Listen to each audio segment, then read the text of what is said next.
Hey guys, Andy here, Guitar Works. Hope you're all well out there. Please remember to subscribe and like the video if you like it. That'd be great. Today we're going to be talking to Stuart Bull again. We've already spoken to Stuart before, and Stuart got in contact with me recently and we had a chat and said that we should do this again. So he's got lots to talk about, lots of new stuff happening. So I think you'll find it a very interesting talk. He's very animated as always with Stuart. He's a lovely, lovely guy. So without further ado, let's have a little look at the chat I had with him.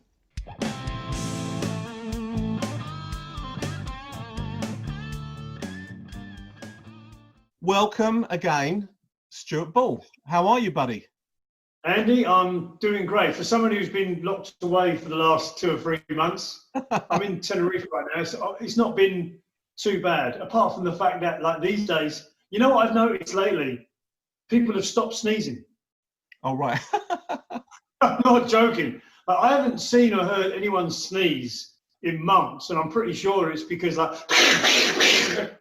anyone, no one dares. I'm like, people have just stopped coughing. You don't hear people coughing now. You don't hear people sneezing now. Because you're thinking it's like some strange Orwellian movie where, the police will come and take them away if they sneeze or whatever. So it's been weird. But yeah, I'm good, man. I'm good. Where's your usual location? Is that Las Vegas? Well, I spend some time in Las Vegas. I've got a little place in Cabo San Lucas in Mexico now. Right. So I spend some time down there. I don't normally spend a lot of time in Tenerife, but I actually came here to help a friend of mine out, a local guitar player who was having a carpal tunnel syndrome operation, and he asked me if I would stand in for a while, and I was like, yeah, I'll come back and do a bit of work on my house, and went and did the gig, and then of course this whole thing happened and I got stuck here. Oh, crazy. So that's really what happened. But yeah, but I'm thinking hopefully within a month or so I should be able to get out of Dodge. We'll see. Yeah. But yeah, I move around basically. I move around. Yeah, absolutely. Well, I want to get right bang up to modern day, and then we'll talk about some other stuff. But you've just got a single out called Crazy Cop. So yes. I've seen the video. It's very, very powerful stuff, Stuart. Can you tell us a bit about the inspiration for it and a little bit about it, maybe? Yeah, I mean, I basically had a personal, incident, shall we say, with a Las Vegas police officer that I was doing some kind of musical business with. Yeah. And there was a few times where this guy just showed this angry side to him that was, and not just with me, right, but with other people as well. Right. And it really worried me. And I don't want to go into like the whole thing because I don't know if I'll sort of end up getting in trouble. But there was one particular incident where, he'd asked me if everything was okay between us, kind of thing. And I sort of said, well, and he was like, what, and he made me feel like I could tell him and be honest. And I said, well, it's the anger. Yeah. And his whole demeanor just changed. Wow. Right. And he went in this kind of, it was like a movie. I'll tell you what, Andy, it was like a movie. Now, I don't own a gun. I don't, and this guy had a gun, I don't know if he had it on him, but he normally always had a gun on him. Right. And he went, this demeanor changed, and he went, you've never seen me get angry. And I said, well, I have. And he said, who with? And I said, who it was, I don't want to say. And I swear to you, if I make another video, this is the video I was originally going to make. And he went, I'm fucking trained not to get angry. I don't get angry. My training doesn't allow me to get angry. Do you understand the level of training I got? I don't get angry. I'm fucking calm. Wow. And I remember sitting there thinking, wow. I think you might be angry right now, but I don't know. But my blood went cold. I mean, honestly, I thought, oh, well, I guess this is the end of my life. Yeah. I'm getting shot here. Yeah. And that's that. And anyway, long story short, came away from the situation. I had some equipment in this place, cleared it all out, and I really felt like, whew, didn't get okay. And the funny thing was, I was in Cabo San Lucas, and this is how a lot of my songs come about. I swear to you, right? This is how they come about.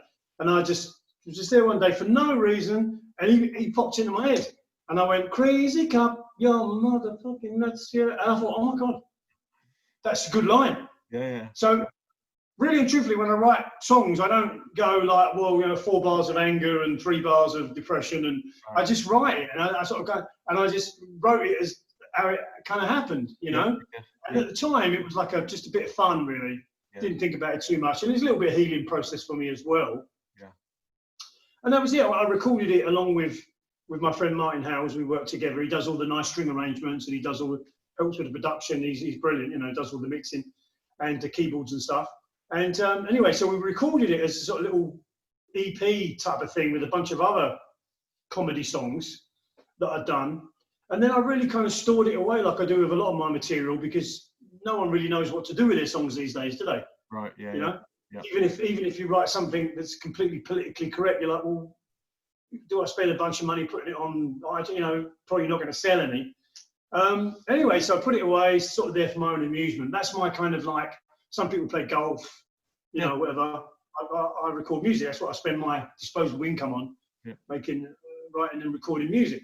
And anyway, when the George Floyd thing happened, I don't know, man, I just thought, I just feel I want to say something. And this song seemed to resonate with what was going on.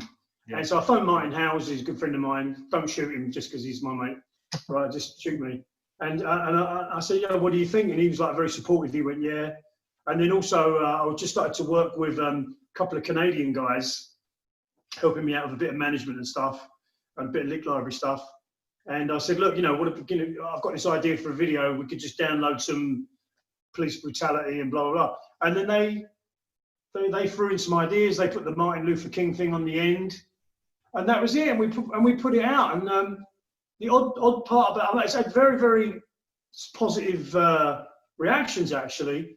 And the odd thing is, take this, I'm a big fan of The Human Condition. When I did my Christmas record a few years ago, my Christmas record had no swearing in it, nothing negative. It was all just, you know, nice stuff. Let's all get along. It's Christmas. And people absolutely slated me for that record. You know, the comments I got, one guy said, this record gave me cancer and then it gave me AIDS. Oh, and I wrote back, because I always write funny comments back. And I wrote back and said, well, which one did you get first? And did you care about the second one?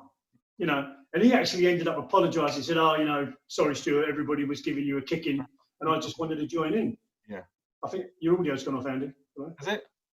Oh, there you go. Sorry, mate. Maybe it's my ears standing in front of a market for years. But the funny thing was with my Crazy Cop record, which has got, like, you know, tons of swearing in it, and everyone's like, oh, beautiful song, man. Yeah. Great melody. Yeah.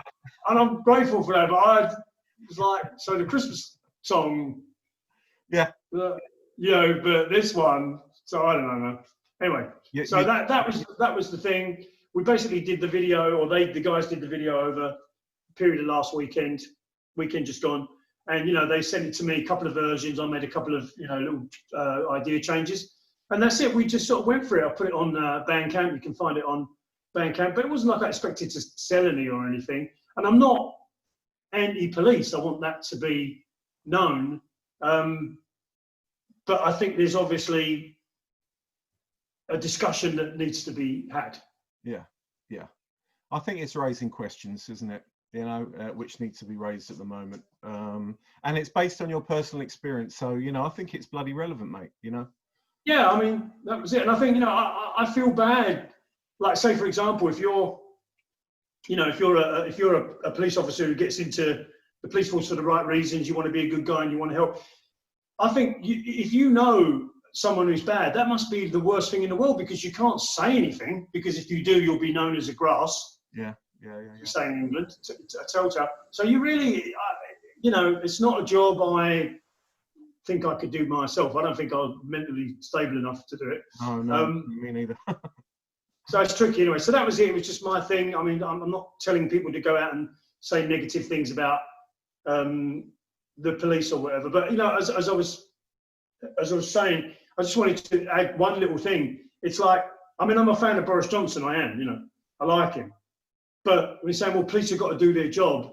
Well, if you saw the TV the other night when the police were running away and they were criticised for it, well, what do you expect them to do? So if they go back, if you're in a crisis situation where you're fighting, it's not a kung fu film. You're not blocking this and then doing, you know, these are people that are trying to stab you. So you smash some black kid over the head. So now you've got another riot. And what are you going to do? Get more police now? Then you smash 2 black kids over the head. So now we get even bigger, right? I mean, what, you know? You're damned if you do, damned if you don't, really, in this. You kind of just have to let those things play out. I know it sounds really bad because otherwise, you know, but anyway, I'm not saying I've got all the answers, but I'd rather,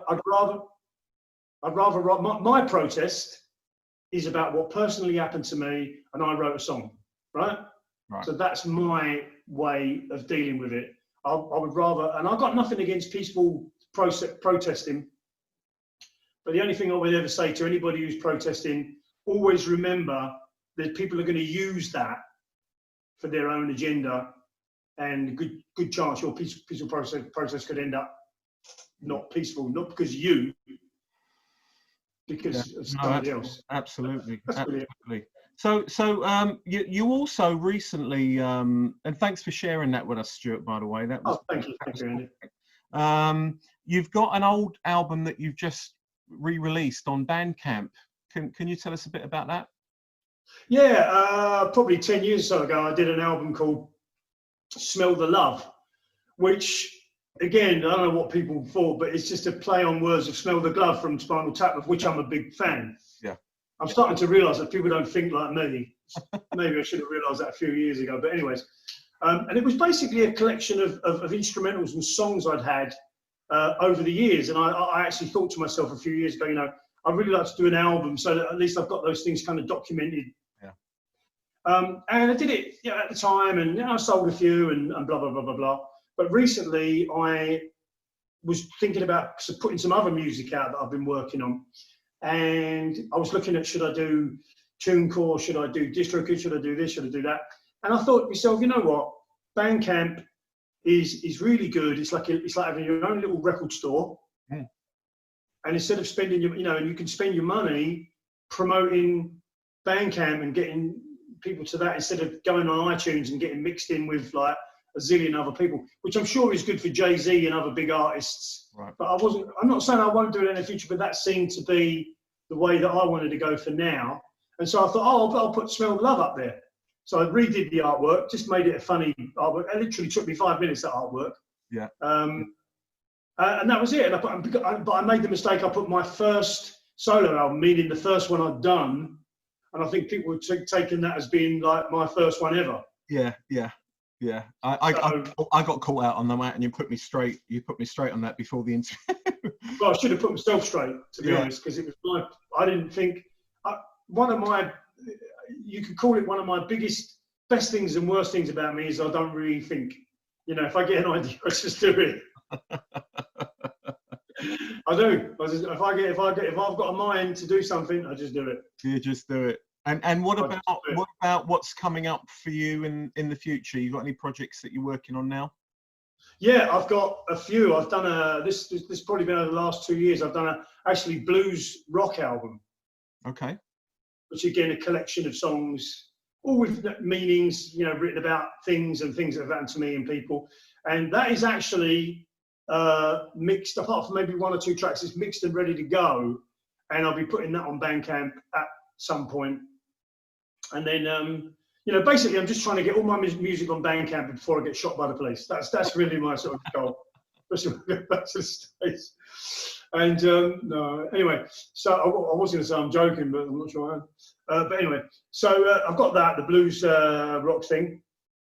I'm really proud of that. So that'll be up, and then I'll be trying to advertise that in some way.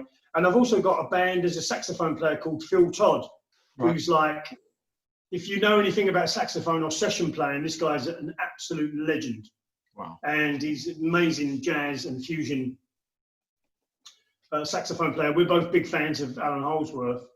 Right. And I got him to play on some fusion tracks that I'd done, and he was brilliant. And then I did my guitar, and it sounded really good. And I sort of said to him last year, or Martin said to him last year, you know, do you fancy making a band? And he was like, yeah, I'd love to do it.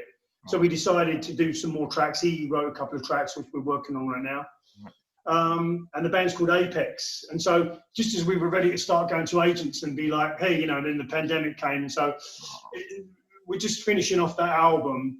And then, you know, hopefully we'll look at doing some shows. So as soon as that's done, when I get back to the States, I'll finish off my parts, which is not a great deal.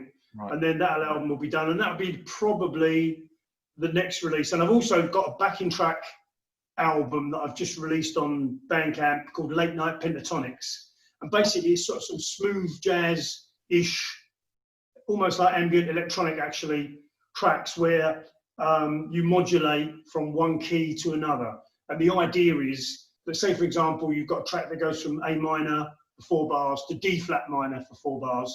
And the idea is you have to play, you pick a position on the neck. Oh, I'm going to do a lesson on YouTube about this, but you pick a position on the neck, you play your A minor, and now you have to go to D flat minor, but without moving. Ah. Ha ha ha. So you can't go. Right. Right. You got to stay where you are. Yeah. And that's when I do my YouTube lesson to go along with it. But and there's 5 tracks there with different key movements, and then there's 5 of the same track with me just playing over them. It's, I hadn't heard it for a while, and it's actually quite nice, easy listening. So yeah, brilliant, great, bloody good idea, actually, bloody good idea.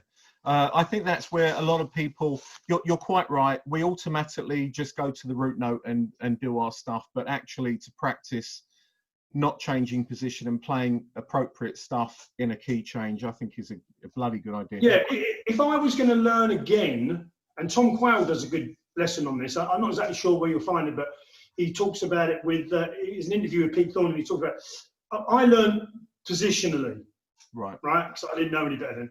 I'm not saying there's anything wrong with that, but if I'm going to just advise people now, the intervallic approach, and what I mean by that, say for example you're in A minor, right, and you go, right, where's the minor third? So if the A root note, if position 1 is on the 7th fret D string, then the minor third above that is going to be on the 5th fret G string.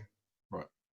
Well, my advice to you is find every minor third above and below. I don't think of those intervals being different. I just think if it's below, it's a minor third to me. So just think of every single minor third you can find around that position. Right. And then move to another A and find every single minor third you can find around that position. Then move to another A, do the same. Right. This way you can start to play a little bit more intuitively. Right. And if you have learned the positional method, if that's what it's called, that sounds that come out a bit wrong, but you know what I'm saying? If you are going to learn that method, make sure you learn where the root note is in every position, and the flat 5, I would say also, the blues note. Right. So if you're in A minor and you're in position 1, there's 3 available flat 5s that I can think of, which would be 6th fret on the A string, that would be 8th fret on the G string, and 4th fret on the B string. Right. So find those. So in other words, what you're doing is, we know that, say for example, the root, one of the roots in the first position is 7th fret D string, right? So in other words, wherever you put your finger on that string, on that D string, if you put it, say for example, on a D at the 12th fret D string, you know that's position 1. Right. Because you know where the root is. Right. Right. And then what you have to do is figure that out with the other positions. Now, that's also position 2. And the other thing that Tom talks about, and I won't go mad about this, but when you're doing those intervals, make sure you do it with each finger on the root, or at least 3 of them, because if you put your first finger, say for example, on the 7th fret D string where the A is within that position 1 of A minor, it's you're going to have to play that 10th fret C note, because you can't go that way. This finger stays there. But then if you use this finger, the 3rd finger, say for example, then that's going to make that 5th fret G minor third available, right? So that's just 2 ways of doing it. I'm not you'll never see me do, you know, on Facebook or YouTube having a Facebook fight about the cage system. Right. You're never going to see me doing that, because I think that whatever resonates with you is what resonates with you. You know, if you like the cage system, but you can't really have an opinion unless you've tried it. Yeah, absolutely, absolutely. Well, that sounds fascinating. Now, I've got to mention that you've got a YouTube channel. If people, I do. Stuart Bull, and you're going to be putting up, you know, well, you've got Crazy Cop on there, which is brilliant. Yeah. You've got some other instructional stuff, and there's more content going on there, is there? Yeah. So I haven't really, truthfully, I haven't done much with my YouTube channel or my Facebook, and I'll tell you why. Because as much as, you know, I created Total Accuracy in Lick Library many years ago. There's other people there, but I started it, and our websites have always been pretty terrible, quite frankly. Now, the DVDs that we made were good, and the backing tracks that we made are good. And I'll tell you a funny story in a minute if you can remember to ask me. But I couldn't personally get behind the websites, especially the last one. You know, and it's difficult for me because I'm a pretty personable guy, and I'll be in Las Vegas, and someone come over to me and they say, "Hey, Stuart Bull." I say, "Yeah, you fancy a beer?" I go, "Yeah, sure." You know, I know what's coming. I already know. I already realised. Go 5 minutes later, once everybody's on first, I go, "You know, your website sucks, don't you?" I go, "Yeah, I know." Yeah. Well, and then they want to know what I'm going to do about it. Right. I go, "Well, I'm trying to do something about it. It's, you know, it's a difficult position I'm in there."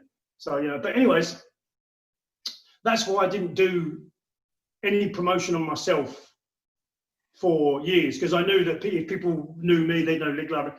And then what happened was, just to let you know what's going on right now and why I'm starting to do more stuff right now, is because when I was in Las Vegas, literally 8 years ago, I was sort of seeing the popularity of Netflix was growing. And the content wasn't great at the time, but I thought, this is brilliant. I thought a streaming service at a low monthly price is fantastic, because over there you could pay $200 a month for your cable, right? So I thought, this is great. This is brilliant for everybody. So I came back to England.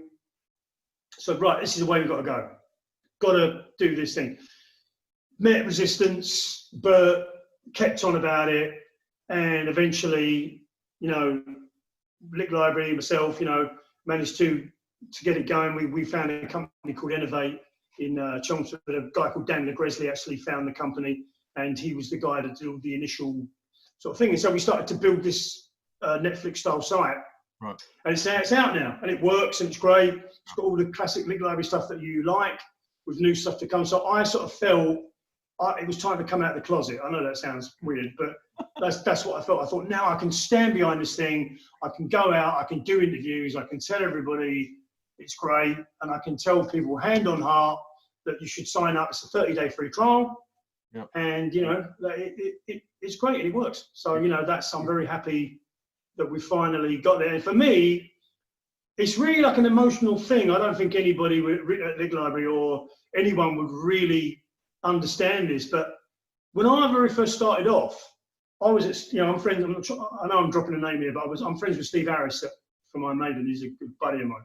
I was at his house. We were playing tennis, and I was talking to Nigel Green, who's, you know, I don't know if you know him, he's the engineer for Def Leppard and produces. He was producing the Iron Maiden album that we did at the time.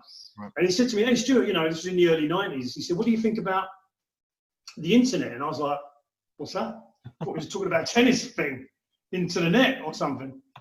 He's like, "Well, it's this thing, people could communicate, and then this guy, anyone can communicate with anywhere in the world." And this, I thought it was brilliant. I thought it was absolutely brilliant.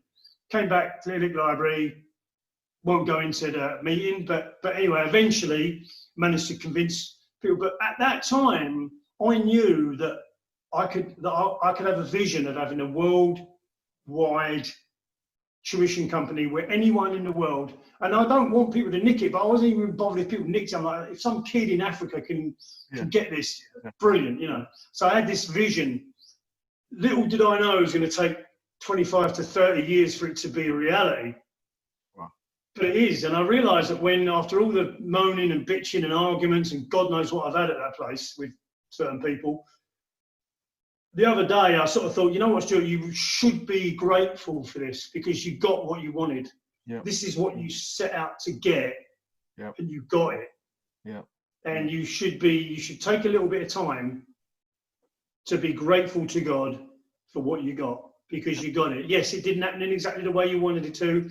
Yep. Yes, there was a lot of resistance. Yes, there was a lot of BS. Yes. But you got what you asked for. So be thankful. And I was like, you know what, God, you're right. Yeah. It's pretty crazy. Yeah, having a vision all those years ago, and then it coming through. I mean, don't get me wrong. Just to say, Eddie, I didn't know Netflix. I didn't know any of that. I just wanted something. I didn't know what I wanted. Well, I knew what I wanted, but I didn't know. It was like having a baby. I didn't know if I was going to get a girl or a boy, or this type of hair or these type of eyes. But I knew I wanted one. Yeah, absolutely, absolutely. So Stuart, I mean, you've been doing sort of instructional stuff and Lick Library, and your experience is sort of almost second to none, and your knowledge of different types of music. I've got my little YouTube channel. I mean, and I'm always trying to grow it. I mean, what advice would you give to people looking to improve their audience, their growth, this sort of thing? I mean, you've obviously, you've got some experience with it. Is it something you'd like to share with us? What advice? I mean, the first thing I would say before we get into the growing thing, because I'm still growing mine, but obviously I can tell you how we grew Lick Library. The first thing, don't overthink it. Have fun. Make your content with fun. Don't think, oh, this person going to like it, are they not going to like it? It's like, if you try and master everybody around you, you'll do nothing. Just try and master yourself. So just do everything from your heart, from a position of honesty, because even if you do something that's effed up, at least you can say, well, I didn't know that, and that's really what I felt was great at the time. Yeah. So do everything from a position of love. For me, the corporate thing is not the way I go. I just do the things I love. I make the lessons I want to make. And I make sure that lesson has one fan, and that one fan is me. Right. Because if I'm not a fan of that lesson, how can I expect anybody else to be? Yeah. It's like this. Have you ever noticed with a girl? If you go up to a girl and you go, oh, I'm not that interested, and girls don't like me, and this, they go, yeah, well, it's nice to meet you, mate, and they're off. You've got to be a fan of yourself. Yeah. Or no one's going to like you. Yeah. You know what I'm saying? So that's the first thing. Make sure you do it. Make sure you do what you love. You've got some idea what you're doing, So that's from the content thing. As far as growing the channel is concerned, what I found about growing anything in life, is you've got to make personal contacts with people. Right? If you want people to, like, say, for example, I've been sending personal messages to people. Hey, bro, can you please subscribe to my channel? Personal message from me. And I always put their name in it. And make sure it's not just you might want to copy some text, but I'll always add a little bit at the start. And I found that is the way that, for me personally, has grown it the most. Right.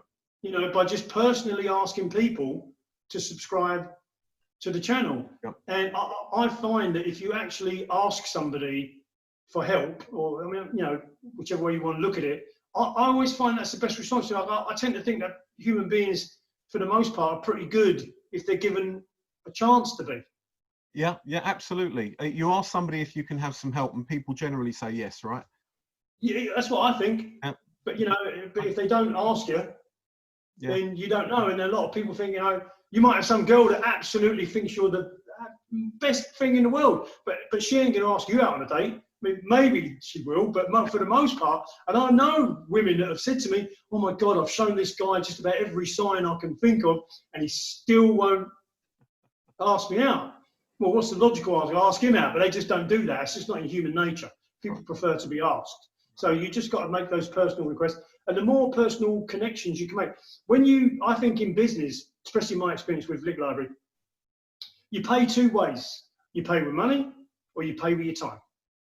Right? So you spend a load of money on Facebook ads, or whichever way you're going to do it, or you're there messaging people, hey man, how's it going? Would you mind subscribing? Yeah, absolutely. That's great. To my channel, And I was doing a clinic at USC a few years ago in LA, and one of the kids asked me, he said, how do you, when you're asking these people, like, how do you make sure you're not annoying people? So, make a list of the people that you're messaging and just make sure you don't drive them mad.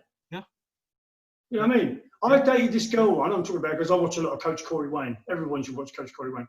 But I remember years ago, I asked this girl out, she said no. And I just said, all right, okay, thanks. And we went to a lot of the same gigs, and I could tell her looking at me thinking, why isn't that guy asking me again? And every time I see her, she's coming a little bit closer, a little bit closer, a little bit closer. And I said, hey, look, I know you didn't say no before, and then she went, oh, well, yeah, all right. You see what I mean? There's a little bit of a game there. Yeah. Because if people don't know you, they think, oh my God, this guy could be some psychopathic stalker.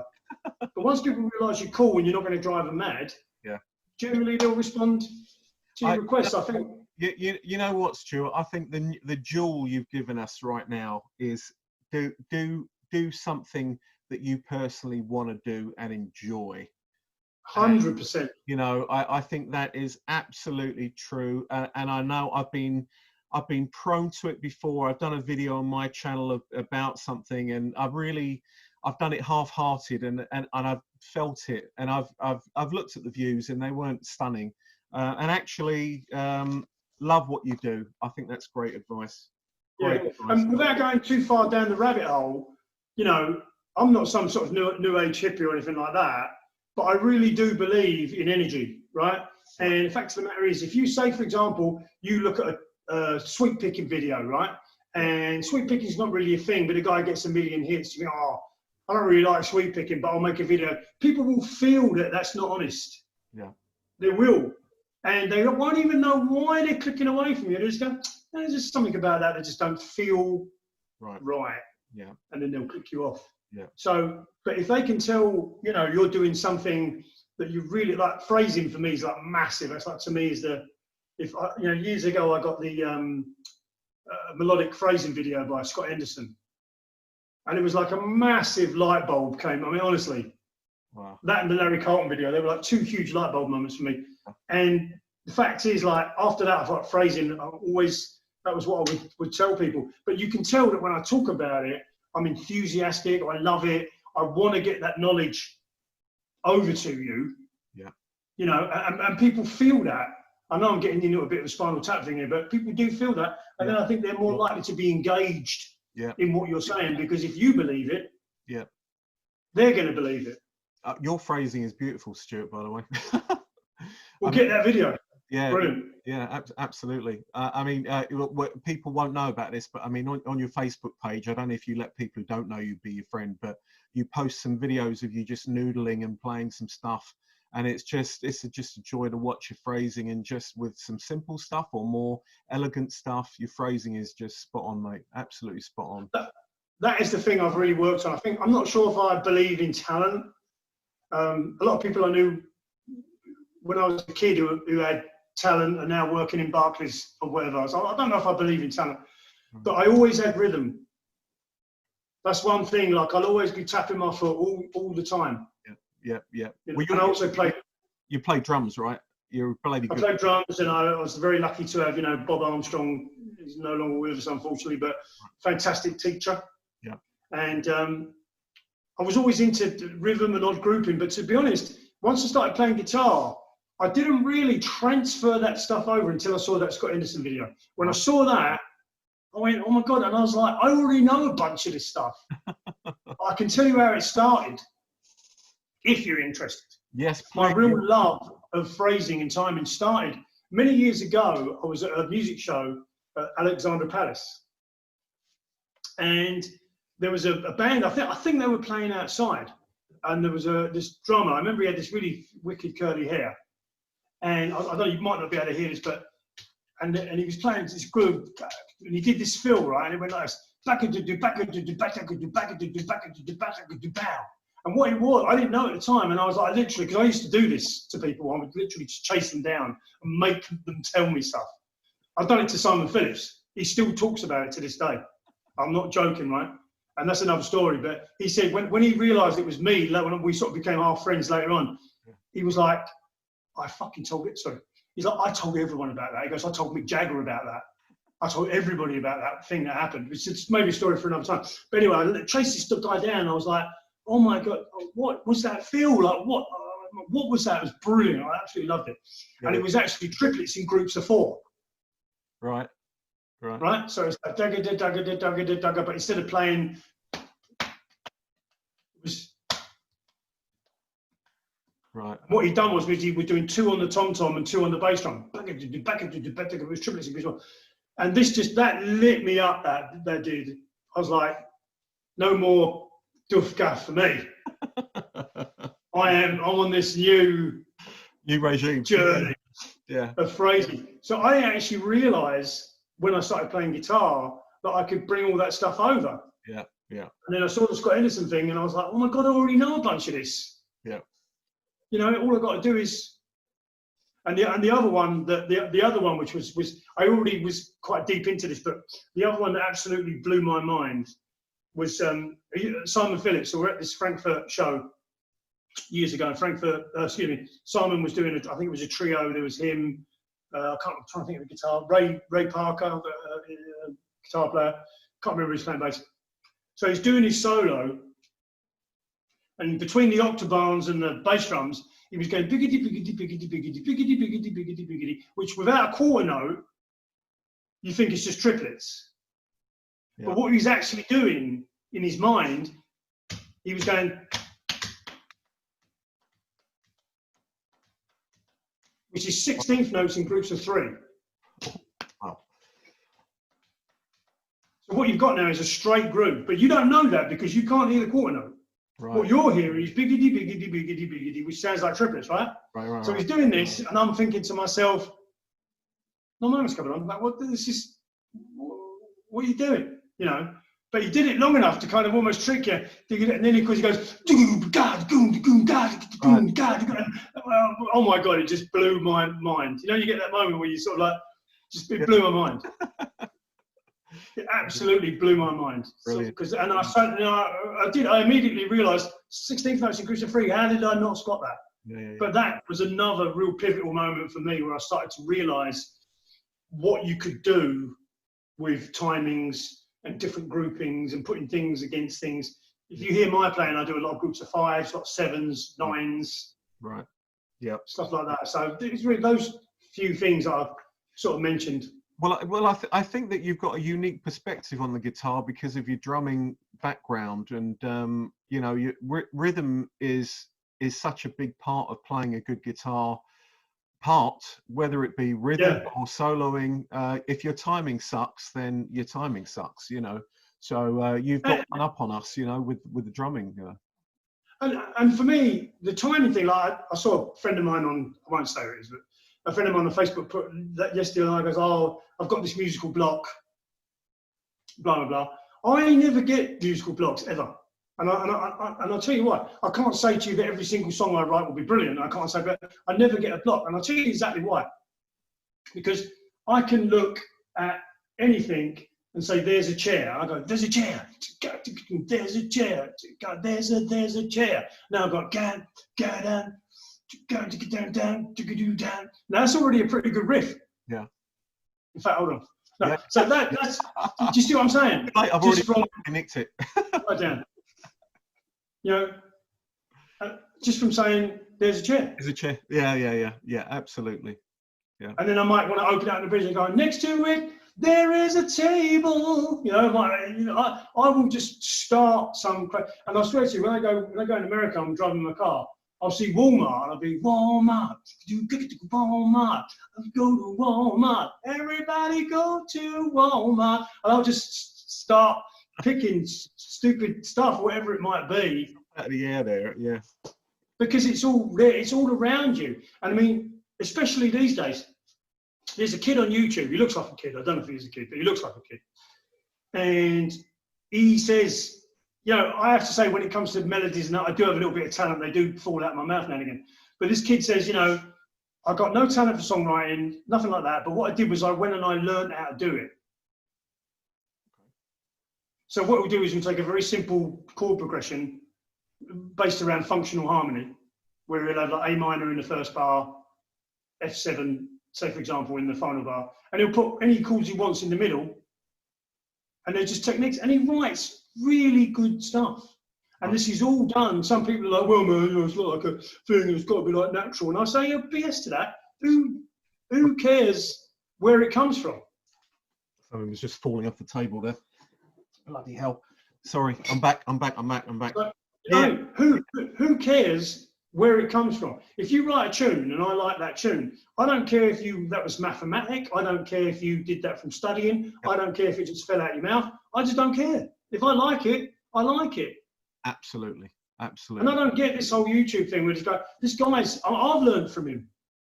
I feel bad because I can't remember his name, I should name check him, but you know, I've learned from him, and I'm thinking, so if I was to take one of his ideas and write a song, just because like I didn't go under a pyramid and then suddenly it came to me, how does that diminish that song in any way? Exactly. So listen, Stu, what's you've told us a bit about the music that you're doing going forward, and Lick Library's got the new site and stuff. I mean, what's the next sort of 5 years looking for you like? I mean, I know it's probably a long way off, but what visions have you got for that kind of time frame? What are you going to be doing, do you think? I mean, obviously, what I'm trying to do for probably the next year is I really want to finish off a lot of the music. Martin Howes is actually mixing a bunch of stuff as we think, so I want to finish off a lot of that. The traditional thing, I didn't do anything for a while because I didn't feel I had anything sort of else to say. But I probably will do some more traditional stuff at some point. Apex, I would absolutely love to get out on tour with that. Right. So please subscribe to Lick Library, because that's what I'm going to use the money for. Yeah. I'm going to probably have to self-finance that. The Blues Rock album is something I'd love to tour with as well. Believe it or not, I'd like to do a Hollywood movie before I die. Wow. Believe it or not. And you know, I could say to people, never think things can't happen. That kid from Terminator 2, he was picked off the streets. Right. And I honestly think I can do the British gangster. Yeah, you could do that very convincingly. I'll pick up the phone, you're fucking dead. Do you understand that? All I've got to do is pick this fucking phone up, you die. See what I'm saying? See what I did there? What a great audition, man. Let's if anyone's watching this, I'd like to do there was, and the thing is, a lot of people, because I spend time in Hollywood, and I've got a buddy of mine, Star Fields, who's in the Mayans show, and I've got some other friends in Hollywood as well, believe it or not. And it's like one of the biggest mistakes that people make is being an actor. Because if you're an actor, people don't know what to do with you. Do you see what I'm saying? If you go, I can do anything. But like that guy from, remember Beverly Hills Cop, the police governor, whatever it was, the governor, the sergeant, or whatever it was.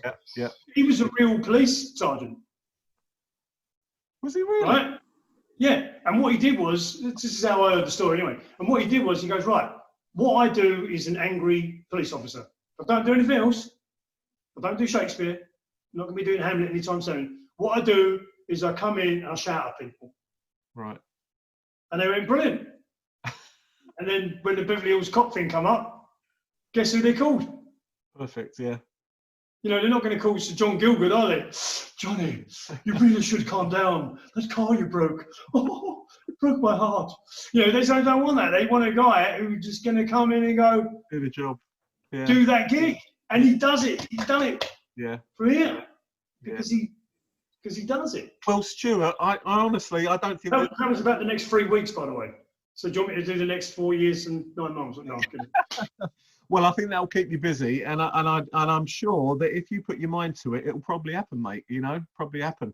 I would love to get out to LA one year, and I'll come and say hello. But I think that once again, we're going to do this again, no doubt, Stuart. But thanks so much. Thanks so much for your time, as always. I wish you the very best with all your projects that's coming up and Lick Library and stuff. And people, please subscribe to Stuart's YouTube channel, Stuart Bull. Well, look, what can I say? Thanks for your time, Stuart. And let's talk again soon when this lockdown's over. So please join Lick Library, because I need the money. Yeah. And please check out Crazy Cop and my Bandcamp thing, and I'm sure maybe we can put the links in the description. Yeah, if you send them to me, I'll put them in the description. I will. Yeah. Absolute pleasure, Andy, as always. Thank you, Stuart, and you too. Thanks for your time, and I will speak to you very soon, buddy. Thanks, mate.